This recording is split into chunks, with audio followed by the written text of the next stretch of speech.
SMA.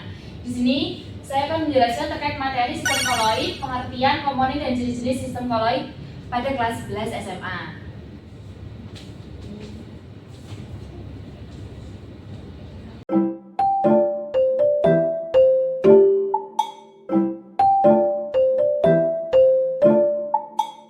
Selamat pagi. Selamat pagi, Bu.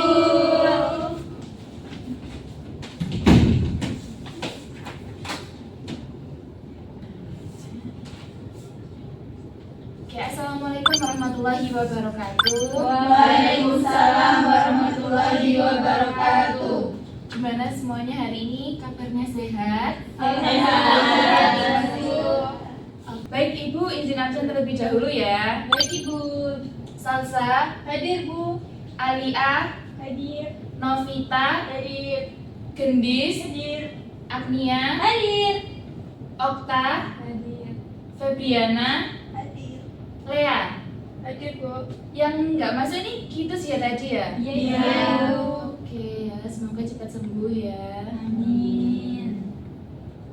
Oke, sebelum kita memulai pembelajaran pada pagi hari ini, Ibu minta tolong untuk ketua kelasnya memimpin doa pada pagi hari ini. Di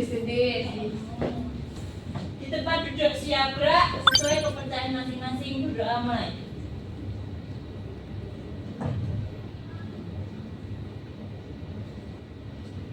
Doa selesai. Oke, terima kasih Gendis ya. Jadi di pertemuan kali ini tuh kita akan mempelajari terkait sistem koloid ya Nak ya. Sebelumnya kan kita sudah mempelajari terkait campuran dan juga larutan. Sebelum kita masuk ke materinya, Ibu akan memberikan pertanyaan-pertanyaan pemantik yang harus kalian semua jawab ya. Ini nggak boleh nggak, Bu? Tanya nggak, Bu? Boleh Google nggak? Nggak boleh ya di give form. Jadi Ibu share linknya di grup ya. Ya, Ibu. Ya, Ibu. Pakai tangan dulu habis. Ada wifi di Kayaknya nggak bisa. Bentar ya, Bu ya. cepat ya pengerjaannya 5 menit aja. Soalnya 5 aja kok ya.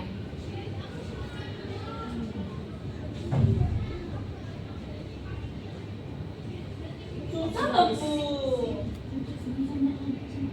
Sebisanya aja. Ini nggak masuk nilai ya Nak ya. Ya, nggak masuk grup. Nggak tahu siapanya, Bu.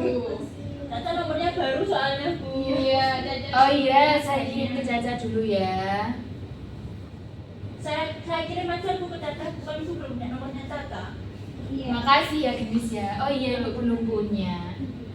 Oke, sudah semua mengumpulkan ya ini ya. Sudah. Ada yang susah nggak kira-kira? Semuanya, Bu. Yang nggak tahu belum mau. Susah semua. Iya. Oke, Ibu akan bahas nih di materi kita yang sekarang ya. Oke, jadi di pertemuan kali ini kita akan mempelajari terkait sistem koloid, pengertian, komponen dan jenis-jenis sistem koloidnya. Nah, sejarah koloid sendiri itu, koloid berasal dari bahasa Yunani ya Nak, yang dari kata kola dan oid. Nah, kola itu berarti lem, sedangkan oid berarti seperti atau mirip. Nah, istilah koloid itu diperkenalkan oleh tokoh Thomas Graham pada tahun 1861 berdasarkan pengamatannya terhadap gelatin. Gelatin tahu kan? Tahu. Kemudian konsep dasarnya. Nah, koloid ini adalah campuran heterogen yang terletak di antara larutan dan suspensi. Gambarnya kelihatan jelas apa tidak? Tidak. Oh iya, sorry. Kayaknya cahayanya juga ya ini ya, dasarnya putih ini. Jadi, koloid itu adalah campuran heterogen yang terletak di antara larutan dan suspensi, di mana partikel zat terdispersinya itu tersebar merata dalam medium pendispersi. Nah, ini kan ada partikel-partikelnya ini. Nah, dia itu menyebar kalau koloid itu. Nah, partikel koloid itu biasanya ukurannya lebih besar daripada yang di suspensi ini. Nah, partikel koloidnya itu berukuran antara 1 nanometer sampai 100 nanometer. Nah, di sini ada perbandingan antara larutan koloid dan suspensi. Kalau larutan itu partikelnya sangat kecil sehingga nggak kelihatan, dia akan tercampur secara homogen. Contohnya air gula. Kemudian kalau suspensi itu partikelnya besar dan dia mengendap, contohnya air tanah. Jadi kalau misalkan kita mencampurkan air dengan tanah itu kan pasti ada endapannya di bawah. Nah, itu disebut dengan suspensi. Nah, kalau koloid itu partikelnya sedang tapi tidak mengendap, contohnya air kanji, susu, gitu. Kemudian ada komponen sistem koloid. Nah, di situ ada fase terdispersi dan juga medium pendispersi. Fase terdispersinya itu adalah zat yang partikelnya tersebar dalam jumlah lebih sedikit di dalam zat lain, membentuk sistem campuran yang disebut dengan koloid. Kalau medium pendispersinya itu zat tempat partikel fase terdispersi tersebar secara merata. Contohnya pada santan ini. Nah, santan ini kan ada fase terdispersi berupa minyak, dan sedangkan medium pendispersinya itu air. Jadi materi, ayo diperhatikan ya. Materi yang selanjutnya itu terkait jenis-jenis koloid yang terdiri dari aerosol, sol, emulsi, dan juga buih. Aerosol itu ada zat terdispersinya dalam bentukan padat dan juga cair ya. Kemudian dia medium pendispersinya itu dalam bentuk gas. Contohnya, kalau zat terdispersinya padat itu dia dalam gas. Contohnya asap dan debu. Kalau misalkan dia zat terdispersinya itu cair dalam gas, itu ada kabut, terus ada semprotan kayak parfum gitu, dia termasuk aerosol.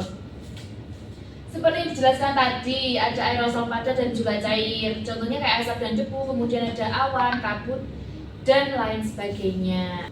Jadi sol itu ada dua macam ya nak, ada sol cair sama sol padat. Kalau sol cair itu contohnya kayak cat, tinta, itu termasuk sol cair. Tapi kalau sol padat itu contohnya kayak kaca berwarna, alloy. Alloy udah tahu? Mister Alloy. Beda ya gendis. Alloy itu kayak paduan logam gitu ya nak. Nanti akan kalian pelajari lebih lanjut di perkuliahan. Siap ibu. Nah seperti ini, kayak kaca berwarnanya itu kayak gini. Dia termasuk sol padat. Kemudian iya biasanya ada di gereja. Oke, next. Kemudian ada emulsi. Emulsi itu zat terdispersinya cair, medium pendispersinya cair. Contohnya, susu tadi kan ada lemaknya di dalamnya. Kemudian ada mentega, air dalam lemak, santan, mayones, lotion, itu termasuk emulsi. Di mana diperlukan zat pengemulsi atau emulsifier seperti sabun atau lecithin agar dia tuh tetap stabil gitu. Nah, kemudian ini ada macam-macam emulsi. Contoh emulsi minyak dalam air, santan, susu, kosmetik, pembersih wajah, tahu kan ya? Tahu. Kalau emulsi yang ada dalam minyak itu ada mentega, mayones, minyak bumi, minyak ikan. Nah, yang terakhir ada buih. Buih itu zat terdispersinya gas, medium pendispersinya cair atau padat. Contohnya ada busa sabun, buih minuman, krim kocok, kayak gitu. Ada roti juga, roti yang mengembang. Enak itu bu. Iya. Itu lapar. Sebentar ya, dikit lagi. Istirahat. Iya. Kemudian jenis buihnya itu ada buih cair sama buih padat. Contohnya kayak busa sabun itu tadi. Nah, dari pembelajaran yang telah kita lakukan ini, apakah ada yang ditanyakan? Belum. Oke, selanjutnya anak-anak akan saya beri tugas itu mengerjakan LKPD ya. Udah kok pengen itu? Gak mau. Harus mau. Ini tugasnya secara berkelompok ya. Jadi nanti ibu akan bagi menjadi 4 kelompok. Sedikit-sedikit pasti akan selesai dikumpulkan hari ini juga loh ya. Gampang sekali ya. Waktunya berapa menit bu? 20 menitan? Soalnya enggak cukup. 30 menit ibu. Ya. Sampai istirahat bu, sampai istirahat. Enggak boleh. Harus sebelum istirahat harus dikumpulkan ya. Ibu akan bagi kelompoknya terlebih dahulu. Dua-dua ya. Ini aja sampingan aja wes. Ini sama ini. Jadi 4-4 ya. Enggak boleh bertengkar. Terima kasih bu. Ya. Banyak banget loh. Terima kasih bu. Dibuka dulu. Sudah, itu banyak sekali loh bu. Astagfirullah ibu. Besok bu, besok di rumah besok aja. Enggak, itu bukan. Mengeluh, kerjain aja loh. Alah. Oke, sekarang coba dibuka dulu di lembar pertamanya itu kan ada nama sama kelas, itu ditulis sama anggota kelompoknya ya. Ya. Kumpulkan dong. Boleh. Kemudian bisa buka dulu di lembar berikutnya, ibu jelaskan dulu terkait bagaimana proses pengerjaannya. Di situ kan ada tujuan pembelajaran, kemudian ada petunjuk kegiatannya. Karena tadi ada yang izin, makanya ibu buat dua orang ya. Di situ juga ada ringkasan materi yang sudah ibu jelaskan tadi. Jadi teman-teman atau anak-anak itu bisa melihat di sini ya. Kemudian di lembar selanjutnya itu ada kegiatan inti yang pertama, di mana anak-anak bisa mengamati itu ada gambar susu, busa, kabut, dan pasta gigi. Nanti anak-anak bisa mengklasifikasikannya dalam tabel. Kemudian juga ada kegiatan inti yang kedua, itu ada pertanyaan-pertanyaan yang harus anak-anak jawab ya. Kemudian ada refleksi yang terakhir. Nah di refleksi itu kalian tulis apa yang kalian pelajari di hari ini dan juga dalam pengerjaan LKPD-nya. Oke, paham apakah ditanyakan? Paham. Baik, ibu kasih waktu sampai 30 menit ya. Bu, kalau nggak selesai gimana? Pasti selesai. Harus dikumpulkan hari ini ya.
di akhir pembelajaran nanti ya. Iya, Ibu.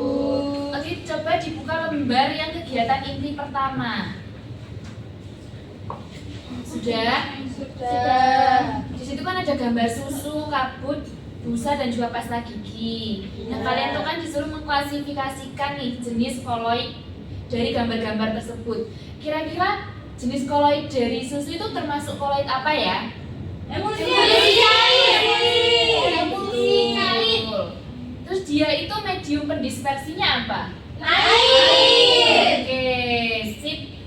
Kalau jenis koloid yang busa sabun itu termasuk bagian yang mana? Bui. Terus fase terdispersinya? Gas. Oke. Ini sepertinya kalian sudah paham ya ini ya? Sudah. Yang ini gampang Bu, yang kegiatan 2 yang susah Bu. Iya. Oh, yang ini gampang. Terus kira-kira pasta gigi itu termasuk jenis koloid apa? Sol. Oke. Kemudian fase terdispersinya? Pintar gendis. Oke. Sekarang kita coba buka di kegiatan inti yang kedua. Iya.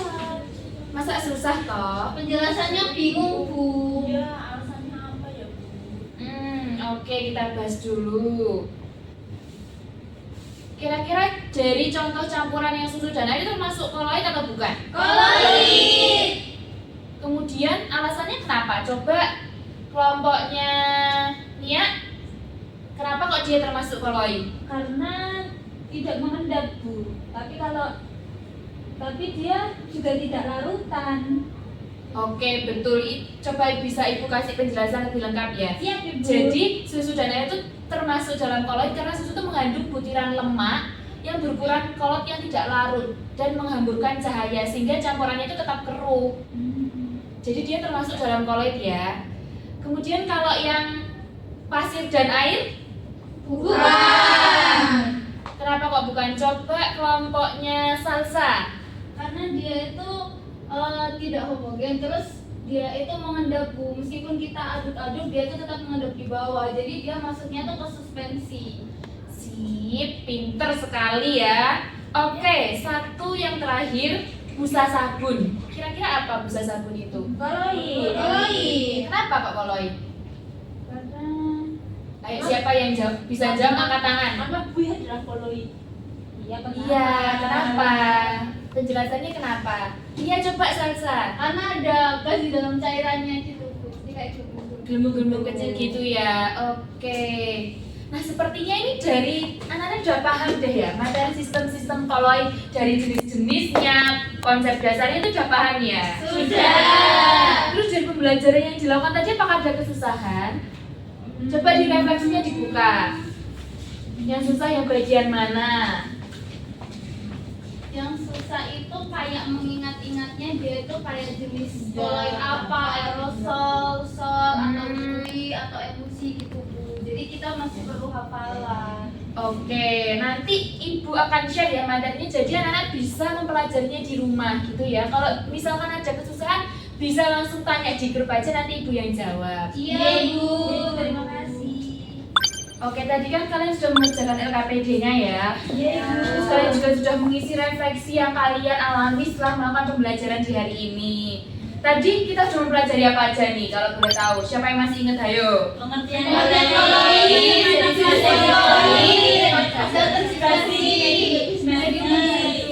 susu. Ya, itu contoh penerapannya. Kira-kira jenis-jenis koloid ada apa aja? Oke, keren sekali ya teman-teman, ini masih ingat dengan jelas loh materi yang dijelaskan hari ini. Alhamdulillah. Nah, tadi LKPD-nya bisa dikumpulkan ke depan. Nanti aku nilai. Terima kasih. Makasih Agnia ya. Ibu. Ya, terima kasih Agnia.